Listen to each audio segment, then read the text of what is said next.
السلام علیکم. کاشانہ بصیرت یوٹیوب چینل میں آپ کو خوش آمدید کہتے ہیں. یہ انتہائی مستند کتاب من لا یحضر الفقی آپ کی خدمت میں سیدہ نگہت زہرا بنت سید مسعود حسن نقوی کے ایصال ثواب کے لیے ان کے خاندان کی جانب سے بذریعہ کاشانہ بصیرت یوٹیوب چینل پیش کی جا رہی ہے.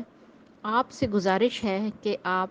3 دفعہ درود، 1 دفعہ الحمد، 3 دفعہ قل هو اللہ اور 3 دفعہ درود پڑھ کے 4 معصومین کو ہدیہ کریں اور اس کے وسیلے سے جو ثواب ملے وہ سیدہ نگہت زہرا بنت سید مسعود حسن رضوی کو بخش دیں. آپ سے گزارش ہے کہ اگر آپ نے ہمارے چینل کو سبسکرائب نہیں کیا ہے تو اس کو سبسکرائب کریں تاکہ چینل میں موجود 100 سے زائد انتہائی مستند کتب اور آنے والی مستند کتابوں سے آپ استفادہ کر سکیں. اگر آپ چاہتے ہیں کہ آپ بھی کسی کتاب میں اپنے کسی مرحوم کا نام شامل کروائیں یا کسی بیمار کے لیے دعا کے لیے کہیں تو آپ کومنٹ باکس میں اس کا نام چھوڑ دیں تو انشاءاللہ ہم اس کو بھی ایڈ کریں گے. التماس سے دعا، امید ہے کہ آپ بھی ہمارے اس کاروان کا حصہ بنیں گے. بسم اللہ الرحمن الرحیم. السلام علیکم سامعین، امید ہے آپ سب خیریت سے ہوں گے. ہم کاشانہ بصیرت کے یوٹیوب چینل پر جس کتاب کو آج کل پڑھ رہے ہیں اس کا نام ہے من لا یحضر الفقی جلد دوم، اور یہ ہے ریڈنگ کا پارٹ نمبر 22. اور اس پارٹ میں ہم جن موضوعات کے اوپر ائمہ علیہم السلام کی احادیث کے بارے میں علم حاصل کریں گے، آئیے وہ میں ہیڈنگز اور باب ابواب آپ کو بتاتی چلوں. امید ہے کہ جو ابواب ہم اس نشست میں پڑھ لیں گے وہ ہیں کہ وہ ایام و اوقات جن میں سفر مستحب یا مکروہ ہے. اگلا ہے سفر کا افتتاح صدقے سے کرنا چاہیے. اس کے بعد لکھا ہے کہ سفر میں اپنے ساتھ عصا رکھنا، اس کے بارے میں بھی ہم جانیں گے. پھر مسافر جب سفر پر نکلنے کا ارادہ کرے تو کون سی نماز مستحب ہے، اس کے بارے میں بھی ہم تک ہدایات پہنچیں گی. پھر ہے سفر کے لیے نکلتے وقت مسافر کون سی دعا پڑھے اور کون سی دعا پڑھنی مستحب ہے، یہ بھی ہم جانیں گے. پھر سواری پر سوار ہوتے وقت کی دعا، اور اس کے بعد دوران سفر کی دعا، خدا سے دعا کرنا، اور مسافر کو دوران سفر اچھی صحبت اختیار کرنا اور غصے کو پی لینا چاہیے. یہ والا ٹاپک لگتا ہے کہ ہم اگلے اس میں جائیں گے، نشست میں پڑھیں گے. لیکن چلیے دیکھتے ہیں ہم کیا کچھ اس نشست میں پڑھ سکتے ہیں. آئیے باقاعدہ ریڈنگ کا آغاز کرنے لگی ہوں. یہ ہے ریڈنگ کا پارٹ نمبر 22. بسم اللہ الرحمن الرحیم. باب وہ ایام و اوقات جن میں سفر مستحب یا مکروہ ہے. حدیث نمبر 2391 میں ہے کہ حیف سواد بن غیاث نخعی نون خے عین چھوٹی نے حضرت امام جعفر صادق علیہ السلام سے روایت کی ہے کہ آپ علیہ السلام نے فرمایا کہ جس شخص کا کہیں سفر کا ارادہ ہو تو وہ سنیچر کو سفر کرے، اس لیے کہ سنیچر یعنی شنبہ کے دن کوئی پتھر بھی کسی پہاڑ سے جدا ہوگا تو اللہ تعالیٰ اس کو اس کی جگہ واپس کر دے گا. اور کسی کو کہیں شدید طلب حاجت کے لیے جانا ہے تو وہ منگل یعنی سہ شنبہ کو طلب حاجت کے لیے سفر کرے، اس لیے کہ یہ وہ دن ہے کہ اس میں اللہ تعالیٰ نے حضرت داؤد علیہ السلام کے لیے لوہا نرم کر دیا تھا. اس کے بعد اگلی حدیث ہے 2392. ابراہیم بن ابو یحییٰ مدینی لکھا ہے، میم دالیے نون چھوٹیے نے جناب علیہ السلام سے روایت کی ہے کہ آپ علیہ السلام نے فرمایا کہ شب جمعہ میں سفر کے لیے نکلنے میں کوئی حرج نہیں ہے. اگلی حدیث ہے 2393. عبداللہ بن سلیمان نے حضرت امام جعفر صادق علیہ السلام سے روایت کی ہے کہ آپ علیہ السلام نے فرمایا رسول اللہ صلی اللہ علیہ وآلہ وسلم جمعرات یعنی پنجشنبہ کے دن سفر کیا کرتے تھے. پھر ہے 2394. حدیث کا نمبر. نیز امام علیہ السلام نے فرمایا کہ پنجشنبہ یعنی جمعرات ایک ایسا دن ہے جو اللہ اور اس کے رسول اور اس کے ملائکہ کو پسند ہے. پھر اگلی حدیث کا نمبر ہے 2395 جس میں لکھا ہے کہ اہل بغداد میں سے کسی شخص نے حضرت ابو الحسن ثانی علیہ السلام کو ایک خط لکھ کر ہر مہینے کی آخری چہار شنبہ یعنی بدھ کو سفر پر نکلنے کے لیے دریافت کیا تو آپ علیہ السلام نے جواب میں تحریر فرمایا کہ جو شخص بدشگونی بتانے والے نجومی اور جوتشیوں کے خلاف اس دن سفر کرے گا تو اللہ تعالیٰ اس کو ہر آفت سے محفوظ رکھے گا، ہر تکلیف سے بچائے گا اور اللہ تعالیٰ اس کی ہر حاجت پوری کرے گا. اب اگلی حدیث کا نمبر ہے 2396 کہ اور رسول اللہ صلی اللہ علیہ وآلہ وسلم نے ارشاد فرمایا کہ تم لوگوں کو شب میں سفر کرنا چاہیے اس لیے کہ زمین رات کو سمٹی ہے. اور اگلی حدیث کا نمبر ہے 2397 کہ جمیل بن دراج اور حماد بن عثمان کی روایت میں ہے جو ان دونوں نے حضرت امام جعفر صادق علیہ السلام سے کی ہے کہ آپ علیہ السلام نے فرمایا کہ زمین رات کے آخری حصے میں سمٹتی ہے۔ پھر اگلی حدیث کا نمبر ہے 2398، محمد یایا حس امی ہے سے عین میم چھوٹی ہے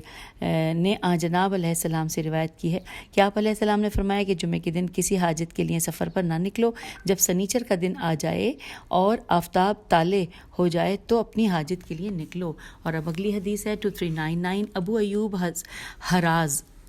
ہزار، پھر اس کی ہجے کر لیتے ہیں، ہے زے الف زے اور زے پہ تشدید بھی ہے تو حزاز بنا۔ ابو ایوب حزاز اور عبداللہ بن سنان نے حضرت امام جعفر صادق علیہ السلام سے قول خدا، جو کہ سورہ جمعہ کی آیت نمبر 10 ہے، کہ ترجمہ کہ جب نماز ہو چکے تو زمین میں جہاں چاہو منتشر ہو جاؤ اور اللہ کے فضل سے اپنی روزی تلاش کرو، تو اس کے متعلق دریافت کیا تو آپ علیہ السلام نے فرمایا کہ نماز جمعے کے دن ہے اور زمین میں منتشر ہونا سنیچر کے لیے دن کے لیے ہے۔ اور اب آئیے اگلی حدیث پڑھتے ہیں۔ حدیث کا نمبر ہے 2400، لکھا ہے نیز جناب علیہ السلام نے فرمایا کہ سنیچر کا دن ہم لوگوں کے لیے ہے اور اتوار کا دن بنی امیہ کے لیے ہے۔ پھر حدیث نمبر 2401 کے نیز جناب علیہ السلام نے فرمایا کہ دوشنبہ یعنی پیر کے دن نہ سفر کرو اور نہ کسی طلب حاجت کے لیے جاؤ۔ پھر اگلی حدیث ہے 2402 کے ابو ایوب خرار سے روایت ہے کہ ایک مرتبہ ہم لوگوں نے سفر کے لیے نکلنے کا ارادہ کیا تو حضرت امام جعفر صادق علیہ السلام کی خدمت میں سلام کے لیے حاضر ہوئے تو آپ علیہ السلام نے فرمایا کہ شاید تم لوگ دوشنبے کے دن کی برکت حاصل کرنا چاہتے ہو۔ ہم لوگوں نے عرض کیا کہ جی ہاں۔ آپ نے فرمایا کہ مگر اس دوشنبے سے زیادہ منحوس دن ہم لوگوں کے لیے اور کون سا ہوگا؟ اس دن ہمارے نبی صلی اللہ علیہ وآلہ وسلم سے جدا ہوئے اور نزول وحی کا سلسلہ اٹھ گیا، اور دوشنبہ کے دن سفر کرنے کے لیے نہ نکلو، سہ شنبہ یعنی منگل کے دن سفر کے لیے نکلو۔ پھر اگلی حدیث ہے 2403 اور اس میں لکھا ہے کہ محمد بن حمران نے اپنے والد سے، انہوں نے حضرت امام جعفر صادق علیہ السلام سے روایت کی ہے کہ آپ نے فرمایا کہ یہ جو شخص قمر و عقرب میں سفر کرے گا یا شادی بیاہ کرے گا وہ اس میں کبھی بھلائی نہ دیکھے گا۔ پھر اگلی حدیث ہے 2404، لکھا ہے عبد الملک بن عین الف عین یہ نون نے سے روایت کی گئی ہے۔ اس کا بیان ہے کہ ایک مرتبہ میں نے حضرت امام جعفر صادق علیہ السلام سے عرض کیا کہ میں تو اس علم نجوم سے مصیبت میں مبتلا ہو گیا ہوں، جب کسی دوسرے کے لیے جانے کا ارادہ کرتا ہوں اور تالے پر نظر ڈالتا ہوں اور دیکھتا ہوں کہ وہ بد ہے تو بیٹھ جاتا ہوں اور اس کام کے لیے نہیں جاتا، اور جب کتاب دیکھتا ہوں کہ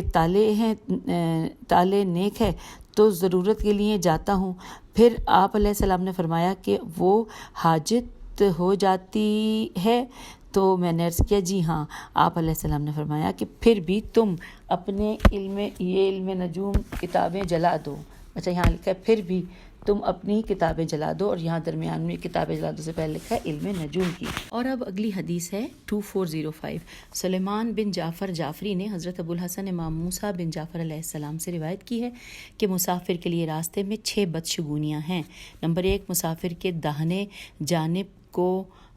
کوا بول رہا ہو۔ نمبر 2، کتا اپنی دم اٹھائے ہوئے ہو یا بھیڑیا انسان کے سامنے بھونکے اس طرح کہ وہ اپنی دم پر بیٹھا ہو اور پھر بھونکے، پھر دم اٹھائے، پھر دم جھکائے، ایسا 3 مرتبہ کرے۔ اور تیسرے نمبر پہ لکھا ہے کہ اور ہرن انسان کے سامنے داہنے جانب سے بائیں جانب چلا جائے۔ نمبر 4 لکھا ہے کہ الو بولنے لگے۔ نمبر 5، ادھیڑ عمر کی عورت جس کی پیشانی کے بال کھچڑی ہو گئے ہوں سامنے آ جائے۔ نمبر 6، دم کٹی ہوئی گدھی سامنے آ جائے۔ تو ان سب کی وجہ سے کہ جس کے دل میں خوف آئے تو وہ یہ دعا پڑھے۔ دعا کا ترجمہ ہے کہ میرے پروردگار، میں تیری حفاظت میں آتا ہوں اس شر سے بچنے کے لیے کہ جس کا خوف میرے دل میں ہے، تو مجھے اس سے بچا لے۔ تو اللہ تعالیٰ سے بچا لے گا۔ اب اگلی ہیڈنگ ہے یعنی باب لکھا ہے کہ سفر کا افتتاح صدقے سے کرنا چاہیے۔ حدیث نمبر 2406 ہے کہ حسن بن محبوب نے عبد الرحمن بن حجاج سے روایت کی ہے کہ حضرت امام جعفر صادق علیہ السلام نے ارشاد فرمایا کہ صدقہ دے کر جس دن چاہو سفر کر لو۔ پھر اگلی حدیث کا نمبر ہے 2407 کہ حماد بن عثمان سے روایت کی گئی ہے کہ ان کا بیان ہے کہ ایک مرتبہ میں نے حضرت امام جعفر صادق علیہ السلام سے عرض کیا کہ کیا مکروہ دنوں میں سفر کرنا بھی مکروہ ہے، جیسے چہار شنبہ وغیرہ۔ تو آپ علیہ السلام نے فرمایا کہ تم اپنے سفر کا افتتاح صدقے سے کرو، اور جب چاہو جس دن چاہو سفر کے لیے نکلو، اور آیت الکرسی کی تلاوت کر کے جب چاہو جس دن چاہو پچنی لگواؤ۔ اس کی مجھے حجے میں ہمیشہ یہ کہ پچنی ہے یا پچنی ہے، بہرحال آپ لوگ مجھ سے بہتر جانتے ہیں، لگواؤ۔ اور اگلی حدیث کا نمبر ہے 2408 کہ ابن ابی عمیر سے روایت کی گئی ہے، ان کا بیان ہے کہ میں ستاروں کو دیکھا کرتا تھا، ان کو پہچانا کرتا، اور تالے توئے الف لام عین تالے کو پہچانا کرتا تھا، تو میرے دل میں اس کی وجہ سے کچھ وسوسہ پیدا ہو جایا کرتا تھا۔ چنانچہ اس کی شکایت میں نے حضرت امام ابو الحسن بن موسیٰ بن جعفر علیہ السلام سے کی، تو آپ نے فرمایا کہ جب تمہارے دل میں کچھ وسوسہ پیدا ہو تو سب سے پہلا فقیر و مسکین جو تمہیں ملے اس کو کچھ صدقہ دے دو اور آگے بڑھ جاؤ، اللہ تعالیٰ تمہارے دل سے یہ وسوسہ دور کر دے گا۔ اب اگلی حدیث ہے 2409، لکھا ہے کردین، کافر دال یہ نون، کردین نے حضرت امام جعفر صادق علیہ السلام سے روایت کی ہے کہ آپ علیہ السلام نے فرمایا کہ جو شخص صبح ہوتے ہی کچھ صدقہ دے دے تو اس دن کی نحوست اللہ تعالیٰ اس سے دور کر دے گا۔ اور اگلی حدیث ہے 2410، اس میں لکھا ہے کہ ہارون بن خارجہ نے محمد بن مسلم سے، اور انہوں نے حضرت امام محمد باقر علیہ السلام سے روایت کی ہے کہ آپ علیہ السلام نے فرمایا کہ حضرت امام علی ابن الحسین زین العابدین علیہ السلام جب اپنی کسی جائیداد پر تشریف لے جانے کا ارادہ کرتے تو جو کچھ میسر ہوتا اس کے عوض اللہ تعالیٰ سے سلامتی خرید لیا کرتے، اور جب آپ سواری کے رکاب میں قدم رکھتے اور سلامتی کے ساتھ اللہ تعالیٰ انہیں واپس کرتا تو اللہ تعالیٰ کی حمد اور اس کا شکر بجا لاتے، اور جو کچھ میسر ہوتا صدقہ نکال دیتے۔ اور آئیے اگلی جانب دیکھتے ہیں۔ اب اگلا جو کہ باب ہے اس کی ہیڈنگ ہے سفر میں اپنے ساتھ عصا رکھنا۔ آئیے اس کے بارے میں جانتے ہیں۔ حدیث نمبر 2411 ہے کہ امیر المومنین علیہ السلام نے بیان فرمایا کہ رسول اللہ صلی اللہ علیہ وآلہ وسلم نے ارشاد فرمایا کہ جو شخص سفر کے لیے نکلے اور اس کے ساتھ بادام تلخ کا عصا ہو، عین صاد الف عصا ہو، اور اس آیت کی تلاوت کرے جو کہ آیت سورہ قصص کی آیت نمبر 22 سے لے کے 28 تک ہے، تو اللہ اس کی ہر ضرر پہنچانے والے درندوں اور ہر طرح کے چوروں، ہر طرح کے ڈنک مارنے والوں سے اس وقت تک حفاظت کرے گا کہ جب تک وہ اپنے اہل و عیال میں اپنے گھر واپس نہیں آ جاتا، اور اس کے ساتھ 77 فرشتے ہوں گے جو اس کے لیے استغفار پڑھتے رہیں گے سفر سے واپس آنے تک، جب تک کہ وہ اپنے بادام تلخ کے عصا کو رکھ نہ دے۔ تو سامعین، یہاں پہ یہ جو آیت بتائی گئی ہے اس کا ترجمہ نہیں لکھا، لیکن آپ آیت دوبارہ میں بتا دیتی ہوں، نوٹ کر لیجئے۔ سورہ قصص کی آیت نمبر 22 سے لے کے 28 تک ہے جو کہ پڑھنی ہے۔ پھر اگلی حدیث کا نمبر ہے 2412، نیز آپ علیہ السلام نے فرمایا کہ رسول اللہ صلی اللہ علیہ وآلہ وسلم نے ارشاد فرمایا کہ عصا رکھنے سے فقر دور ہوتا ہے اور شیطان اس کے قریب نہیں آتا۔ اگلی حدیث کا نمبر ہے 2413، نیز آپ صلی اللہ علیہ وآلہ وسلم نے فرمایا کہ جو شخص یہ چاہتا ہے کہ اس کے لیے طے الارض، توئے بڑھیے اور الف لام الف رے زواد بریکٹ میں لکھا ہے زمین سے مٹ جانا، طے الارض ہو جائے، تو وہ عمدہ قسم کا عصا رکھے، اور عمدہ قسم کا عصا بادام تلخ کا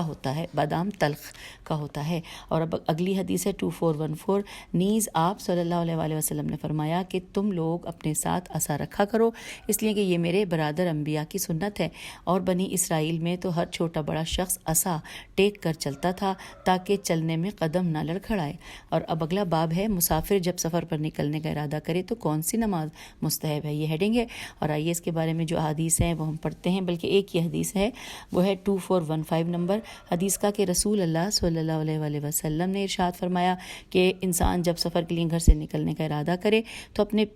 پیچھے اپنے اہل و عیال کی دیکھ بھال و حفاظت کے لیے اس سے افضل اور کوئی چیز نہیں کہ 2 رکعت نماز پڑھے، اور یہ کہے کہ اے اللہ، میں اپنی ذات اور اپنے اہل و عیال اور اپنے مال اور اپنی دنیا اور اپنی آخرت اور اپنی امانت، اپنے عمل کا انجام تجھے سونپ کر جا رہا ہوں۔ پھر یہاں پہ یہ ترجمہ اس کا مکمل ہوا۔ پھر یہ لکھا ہے کہ جو شخص بھی یہ کہے گا تو اللہ تعالیٰ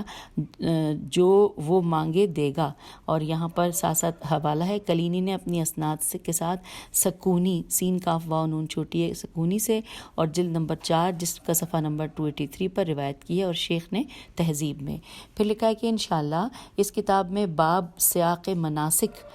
جب ہم پہنچیں گے باب سیاق مناسک کے اندر اس کے متعلق اور احادیث بھی درج کی جائیں گی۔ تو آئیے سامعین آگے کی طرف چلتے ہیں، یعنی کہ اگلا باب ہے سفر کے لیے نکلتے وقت مسافر کو کون سی دعا پڑھنی مستحب ہے۔ آئیے اس کے بارے میں جانتے ہیں۔ اس کے بارے میں 4 احادیث ہیں۔ سب سے پہلی حدیث جو ہے وہ اس کا نمبر ہے 2416، لکھا ہے موسیٰ بن قاسم بجلی نے صباح حزہ سین سواد بے الف ہے صباح اور ہے زال پہ تشدید ہے اور ہے زال الف اور حمزہ سے روایت کی ہے۔ اس کا بیان ہے کہ میں نے حضرت امام موسیٰ بن جعفر علیہ السلام کو فرماتے ہوئے سنا۔ آپ علیہ السلام فرما رہے تھے، اگر تم لوگوں میں سے کوئی شخص سفر کا ارادہ کرتے وقت اپنے گھر کے دروازے پر ادھر رخ کر کے جدھر اس کو جانا ہے کھڑا ہو اور سورہ فاتحہ اپنے آگے اپنے داہنے اور اپنے بائیں پڑھے، پھر آیت الکرسی اپنے آگے اور اپنے داہنے اور اپنے بائیں پڑھے، پھر یہ دعا پڑھے جو کہ دعا لکھی ہے ترجمہ کہ اے اللہ تو میری حفاظت کر اور جو کچھ میرے ساتھ ہے اس کی حفاظت کر، تو مجھے سلامت رکھ اور میرے ساتھ جو کچھ ہے اسے سلامت رکھ اور مجھے منزل پر پہنچا اور میرے ساتھ جو کچھ ہے اس کو منزل پر پہنچا بہترین طور سے۔ یہاں پہ دعا کا ترجمہ مکمل ہو گیا۔ پھر لکھا ہے کہ تو اللہ اس کی بھی حفاظت کرے گا اور اس کے ساتھ جو کچھ بھی ہے اس کی بھی حفاظت کرے گا۔ اس کے بعد پھر لکھا ہے کہ اور ہاں جی اس کے بعد لکھا ہے کہ اس کو بھی سلامت رکھے گا اور اس کے ساتھ جو کچھ بھی ہے اس کو بھی سلامت رکھے گا اور اس کو بھی منزل تک پہنچائے گا اور جو اس کے ساتھ ہے اس کو بھی منزل تک پہنچائے گا۔ پھر لکھا ہے کہ راوی کا بیان ہے کہ پھر آپ علیہ السلام نے فرمایا کہ اے صباح سواد بے الف ہے، اے صباح کیا تم نہیں دیکھتے کہ سفر میں آدمی محفوظ رہتا ہے مگر اس کے ساتھ جو کچھ ہے وہ محفوظ نہیں رہتا، آدمی سلامت رہتا ہے مگر اس کے ساتھ جو سامان ہے وہ اکثر سلامت نہیں رہتا، آدمی منزل تک پہنچ جاتا ہے مگر اس کے ساتھ جو کچھ ہے وہ منزل تک نہیں پہنچتا۔ میں نے عرض کیا جی ہاں میں آپ علیہ السلام پر قربان ایسا ہی ہوتا ہے۔ اور اب اگلی حدیث ہے 2417، اور حضرت امام جعفر صادق علیہ السلام جب کسی سفر کا ارادہ کرتے تو یہ دعا پڑھتے، آئیے ترجمہ پڑھتے ہیں کہ اے اللہ تو ہمارے راستے کو رکاوٹوں سے خالی کر دے اور ہماری رفتار کو درست رکھ اور ہمیں عظیم عافیت عطا کر۔ اور اب اگلی حدیث ہے 2418 کہ علی بن اسبات نے حضرت امام ابو الحسن رضا علیہ السلام سے روایت کی ہے۔ اس کا بیان ہے کہ جناب علیہ السلام نے مجھ سے فرمایا کہ تم سفر میں ہو یا حضر میں جب بھی اپنے گھر سے نکلو تو یہ کہو۔ آئیے ترجمہ پڑھتے ہیں۔ ویسے تو اس کی آراب پورے ہیں کہ بسم اللہ آمنت باللہ وتوکلت علی اللہ ما شاء اللہ ولا حول ولا قوت الا باللہ۔ اللہ کے نام کے ساتھ میں اللہ پر ایمان لایا ہوں اور اللہ ہی پر بھروسہ کیا ہے، جو اللہ چاہتا ہے وہی ہوتا ہے اور نہیں ہے کوئی طاقت اور نہیں کوئی قوت لیکن صرف اللہ کی دی ہوئی۔ پھر یہاں ترجمہ مکمل ہوا۔ پھر لکھا ہے جب شیطان اس کے پاس آئیں گے تو ملائکہ ان شیاطین کے منہ پر تماچا رسید کریں گے اور کہیں گے کہ دور ہو جاؤ، اس پر تمہارا کوئی قابو نہیں چلے گا، اس نے اللہ کا نام لیا ہے، اس پر ایمان لائے ہوئے ہے، اس پر بھروسہ کیے ہیں اور یہ کہا ہے کہ جو اللہ چاہتا ہے وہی ہوتا ہے اور نہیں ہے کسی کے پاس کوئی طاقت اور کوئی قوت لیکن صرف اللہ کی دی ہوئی۔ اور اب اگلی حدیث ہے 2419، ابو بصیر نے حضرت امام محمد باقر علیہ السلام سے دریافت کی ہے کہ آپ علیہ السلام نے فرمایا کہ جو شخص اپنے گھر سے نکلتے وقت یہ کہے کہ آئیے ترجمہ پڑھتے ہیں اس کا کہ میں پناہ چاہتا ہوں اللہ کی ان تمام چیزوں سے جس سے پناہ چاہی ہے، ملائکہ نے اللہ تعالیٰ کے اس دن کے شر سے، شیاطین کے شر سے، اللہ کے اولیاء کے دشمنوں کے شر سے، جن و انس کے شر سے اور درندوں اور زہریلے کیڑوں مکوڑوں کے شر سے اور تمام حرام باتوں سے ارتکاب کے شر سے میں اپنی ذات کو اللہ کی پناہ میں دیتا ہوں ہر شر سے محفوظ رہنے کے لیے۔ یہاں پر یہ ترجمہ مکمل ہو گیا دعا کا۔ پھر لکھا ہے کہ آگے کہ تو اللہ تعالیٰ اس کو بخش دے گا، اس کی توبہ کو قبول کرے گا اور تمام مہم میں اس کی مدد کرے گا، اس کو برائیوں سے روکے گا اور شر سے بچائے گا۔ اور اب آگے چلتے ہیں اگلے باب کی جانب۔ سواری پر سوار ہوتے وقت کی دعا یہ پڑھتے ہیں۔ اس میں حدیث نمبر 2420 پہ لکھا ہے کہ اور حضرت امام جعفر صادق علیہ السلام جب اپنا قدم رکاب میں رکھتے تو اس آیت کی تلاوت کرتے، سبحان اللہ الذی سخر لنا ھذا وما کنا لہ مقرنین، پاک ہے وہ ذات جس نے اس کو تابعدار بنایا دیا حالانکہ ہم اپنے ہم اتنے طاقتور نہ تھے جو اس پر قابو پاتے. اور یہ سورہ زخرف کی آیت نمبر 13 ہے، جس کو ہم نے ترجمہ بھی پڑھ لیا. لکھا ہے کہ پھر 7 مرتبہ سبحان اللہ، 7 مرتبہ الحمدللہ اور 7 مرتبہ لا الہ الا اللہ کہا کرتے تھے. اور یہ ہے حوالہ برقی نے قوی سند سے محاسن کے صفحہ نمبر 353 پر اس کا تذکرہ کیا ہے. آگے چلتے ہیں. پھر اب لکھا ہے کہ حدیث نمبر ہے 2421 لکھا ہے اور اسبغ بن نباتہ الف صاد بے غین بے نون بن نون بے الف تے ہے اسغف بن نباتہ سے روایت ہے. اس کا بیان ہے کہ میں نے امیر المومنین علیہ السلام کی سواری کی رکاب پکڑی اور آپ علیہ السلام نے سوار ہونے کا ارادہ کیا تو اپنا سر آسمان کی طرف اٹھایا اور تبسم فرمایا. تو میں نے عرض کیا یا امیر المومنین، میں نے آپ علیہ السلام کو دیکھا کہ آپ علیہ السلام نے آسمان کی طرف سر اٹھایا اور تبسم فرمایا. تو آپ علیہ السلام نے فرمایا کہ ہاں اے اسبغ، جس طرح تم نے میری سواری کی رکاب پکڑی اسی طرح میں نے بھی رسول اللہ صلی اللہ علیہ وسلم کی سواری کی رکاب پکڑی تھی اور انہوں نے اپنا سر آسمان کی طرف بلند کر کے تبسم فرمایا تھا. اور جس طرح تم سوال کر رہے ہو اسی طرح میں نے حضرت صلی اللہ علیہ وسلم سے سوال کیا تھا اور جو کچھ حضرت نے بتایا وہ میں تمہیں بتاتا ہوں. اب آگے لکھا ہے کہ اگلے پیراگراف میں کہ ایک مرتبہ میں نے رسول اللہ صلی اللہ علیہ وسلم کی سواری کے لیے شہبہ شین ہے بے الف حمزہ کی رکاب تھامی تو آپ علیہ السلام نے اپنا سر آسمان کی طرف بلند فرمایا اور متبسم ہوئے. میں نے عرض کیا یا رسول اللہ صلی اللہ علیہ وسلم، آپ نے اپنا سر آسمان کی طرف بلند کیا اور مسکرائے. تو آپ صلی اللہ علیہ وسلم نے فرمایا اے علی، جو شخص بھی اپنی سواری پر سوار ہو جو اللہ نے اس کو عطا کی ہے اور آیہ سخرہ یعنی جو ابھی اوپر مذکور میں ہم نے پڑھی تھی اس کی تلاوت کرے اور پھر یہ کہے کہ استغفر اللہ الذی لا الہ الا هو الحی القیوم واتوب الیہ اللہم اغفر لی ذنوبی فإنہ لا یغفر الذنوب الا انت، یعنی میں اپنے اس اللہ سے طلب مغفرت کرتا ہوں کہ نہیں ہے کوئی اللہ کے سوا اس کے وہ زندہ اور قائم ہے اور میں اس کی بارگاہ میں توبہ کرتا ہوں. اے اللہ میرے گناہوں کو معاف کر دے کیونکہ تیرے علاوہ کوئی گناہوں کو معاف نہیں کرتا. تو یہ ترجمہ مکمل ہوا. تو وہ مالک کریم کہتا ہے کہ اے میرے ملائکہ، دیکھو یہ میرا بندہ جانتا ہے کہ میرا سوا اور کوئی گناہوں کو معاف کرنے دیکھو میرا بندہ جانتا ہے کہ میرے سوا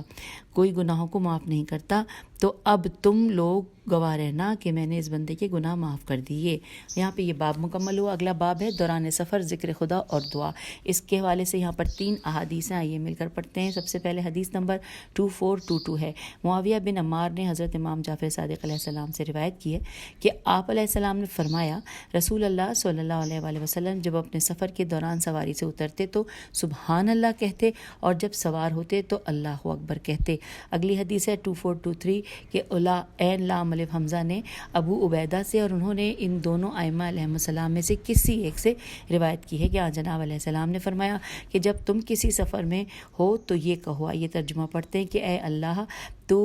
اس سفر کو میرے لیے سبق آموز بنا دے، میری خاموشی کو غور و فکر کے لیے قرار دے اور میرے کلام کو ذکر الہی کی توفیق دے. یہاں پر ترجمہ مکمل ہوا. اور اب اس ٹاپک یعنی دوران سفر ذکر خدا اور دعا کے حوالے سے ایک آخری حدیث ہے جس کا نمبر ہے 2424. لکھا ہے رسول اللہ صلی اللہ علیہ وسلم نے فرمایا، ارشاد فرمایا کہ اس ذات کی قسم کہ جس کے قبضہ قدرت میں ابو القاسم کی جان ہے، کبھی کسی بلندی سے کوئی تحلیل کرنے والا لا الہ الا اللہ کہتا ہے یا کوئی تکبیر کہنے والا اللہ اکبر کہتا ہے تو اس کی تحلیل و تکبیر کے ساتھ اس کے پیچھے سے لا الہ الا اللہ کی آواز اور اس کے سامنے سے اللہ اکبر کی آواز بلند ہوتی ہے اور وہ آواز زمین کے کناروں تک پہنچتی ہے. تو یوں یہ باب بھی مکمل ہوا. اور آئیے اگلا باب کہ جس میں لکھا ہے، جس کی ہیڈنگ ہے مسافر کو دوران سفر اچھی صحبت اختیار کرنا اور غصے کو پی لینا چاہیے، نیز اس پر حسن اخلاق اختیار کرنا اور اظہار ثانی سے اجتناب کرنا واجب ہے. آئیے یہ پورا ہم نے ہیڈنگ آپ کو بھی سنا دی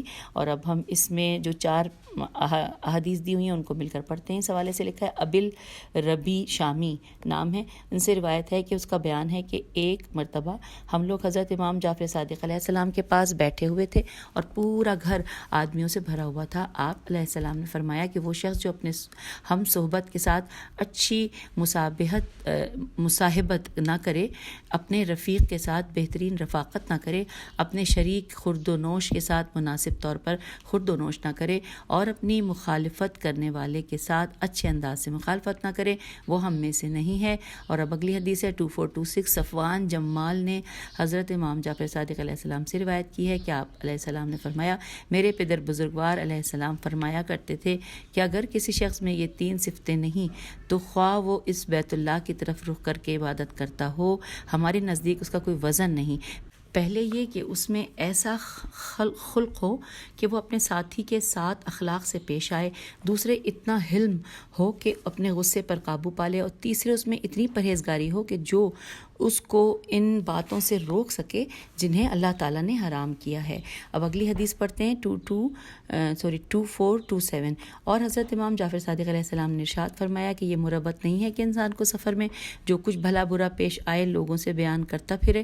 یہ مربت نہیں ہے۔ پھر اگلا لکھا ہے، اگلی حدیث ہے 2428 کہ عمار بن مروان کلبی سے روایت کی گئی ہے، اس کا بیان ہے کہ حضرت امام جعفر صادق علیہ السلام نے مجھے نصیحت فرمائی اور فرمایا کہ میں تم کو خوف خدا کی اور لوگوں کی امانتوں کے ادا کرنے اور سچ بولنے کی اور اپنے ہم صحبت کے ساتھ اچھے مصاحب بننے کی نصیحت کرتا ہوں، اور نہیں ہے کسی میں کوئی قوت لیکن صرف اللہ کی دی ہوئی ہے۔ اور اب اگلی حدیث پڑھ لیتے ہیں اس ٹاپک کی، کہ جو کہ آخری حدیث ہے اس میں، کہ 2429 کہ اور محمد بن مسلم نے حضرت امام جعفر صادق علیہ السلام سے روایت کی ہے کہ آپ علیہ السلام نے فرمایا کہ جو تم سے میل ملاقات رکھتا ہے، اگر ہو سکے تو تمہارا ہاتھ اس کے ہاتھ کے اوپر رہے، بریکٹ میں لکھا ہے، یعنی اس کو کچھ دیتے رہو، لینے کی فکر نہ کرو، انورٹڈ کاما بریکٹ کلوز ہو گیا، لکھا ہے، اور اگر تم سے ہو سکے تو ایسا کرو۔ اور اب یہاں تک پڑھنے کے بعد اس نشست سے اجازت چاہوں گی، لیکن اس سے پہلے کہ ہم آپ سے خداحافظ کہیں، آپ کو یہ بتاتے چلیں کہ اگلی نشست میں ہم جو ہے سفر کے حوالے سے مزید اور جانیں گے، اور اگلی ہی نشست میں سفر کے حوالے سے جو کچھ بھی ہے اس کو جاننے کے بعد پھر اس سے اگلی میں آگے اگلے ٹاپک پہ چلیں گے۔ تو جو نیکسٹ ہماری ریڈنگ کا پارٹ ہوگا اس میں ہم جانیں گے مسافر کے پیچھے کچھ دور جانا، اس کو رخصت کرنا اور اس کے لیے دعا کرنا، اس کے حوالے سے پھر جانیں گے کہ تنہا سفر کرنے والے کو کیا کہتے ہیں، اس کے علاوہ تنہا سفر کرنے کی کراہت، یہ اس کے بارے میں بھی احادیث ہم جانیں گے ائمہ کی، پھر اس کے بعد رفیقان سفر میں ہر ایک پر دوسرے کا حق واجب ہے، اس حوالے سے بھی ہم بہت کچھ جاننے جا رہے ہیں۔ پھر سفر میں حدی و شیرخوانی، اس کے بعد سفر میں زاد راہ کی حفاظت، اور ایک اور ٹاپک ہے کہ سفر میں توشہ دان لے کر چلنا، اس کے علاوہ سفر میں توشہ دان کے ساتھ لینا نہیں، وہ سفر جس میں توشہ دان ساتھ لینا مکروہ ہے، اور اس کے علاوہ سفر میں توشہ اور جناب سفر میں اسلحے اور آلات اور حرب و ضرب لے جانا، بس اس طرح کی، اور یہ چھوٹے چھوٹے ہیں جو کہ ہم انشاءاللہ اگلی نشست میں اس کو مکمل کر لیں گے، اور پھر یہ ٹاپک ہم مکمل ہمارا سفر کا مکمل ہو جائے گا۔ تو پھر اجازت دیجیے، اگلی ہماری جو نشست تک کے لیے، اگلی ریکارڈنگ پارٹ تک کے لیے اپنا بہت خیال رکھیے گا۔ خدا حافظ، فی امان اللہ۔